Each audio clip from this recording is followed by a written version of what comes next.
ప్రస్తుతం మన రాష్ట్రంలో అభివృద్ధి సంక్షేమం దిశగా కూటమి ప్రభుత్వం పరిగెడుతుందని సీఎం నారా చంద్రబాబు నాయుడు రేయింబౌళ్లు కష్టపడుతున్నారని తెలుగుదేశం పార్టీ రాష్ట్ర ఆరోగ్య విభాగం కార్యనిర్వాహక కార్యదర్శి డాక్టర్ చప్పిడి వెంకటేశ్వరరావు పేర్కొన్నారు. మాట ఇచ్చిన ప్రకారం పెన్షన్ పెంచిస్తున్నారని, అలాగే దీపావళికి అందిస్తామని, ఈ నెల 15వ తారీఖు నుంచి పూర్తి స్థాయిలో ఉచిత ఇసుక అందిస్తామని దశల వారీగా అన్ని హామీలు నెరవేరుస్తున్నారని ప్రజలు సహకరించాలని కోరారు. నడకదురు మరియు కరప గ్రామాల్లో కరప మండల అధ్యక్షులు దేవు వెంకన్న పార్టీ నాయకులతో కలిసి పెన్షన్ పంపిణీ కార్యక్రమంలో ఇంటింటికి వెళ్లి అందించడం జరిగింది.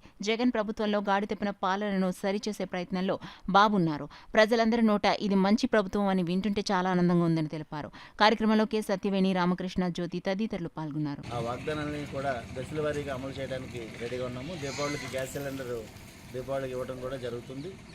ఈ విధంగా దశమికి మద్యం పాలసీ ఉంటుంది. ఇలా ఈ విధంగా ప్రతిదీ కూడా ప్రజలకి సంక్షేమ పాలన, దాంతోపాటు అభివృద్ధి వరకు వచ్చేటప్పటికి మనకి బోల్డన్ని కంపెనీస్ మనకు వస్తున్నాయి. చాలా కంపెనీలు, 1-2 కాదు, చాలా కంపెనీలు వస్తున్నాయి.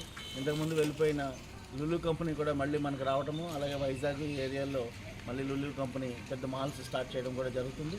ఇది ఒక్కటే కాదు, అలా ప్రతి విషయంలోనూ సంక్షేమము, అభివృద్ధి రెండు కళ్ళుగా ముందుకు సాగుతూ చంద్రబాబు నాయుడు గారు ముందుకు వెళ్తున్నారు. కాబట్టి ఇది మనకి మంచి ప్రభుత్వం అని ఘంటాబద్ధంగా చెప్పగలం.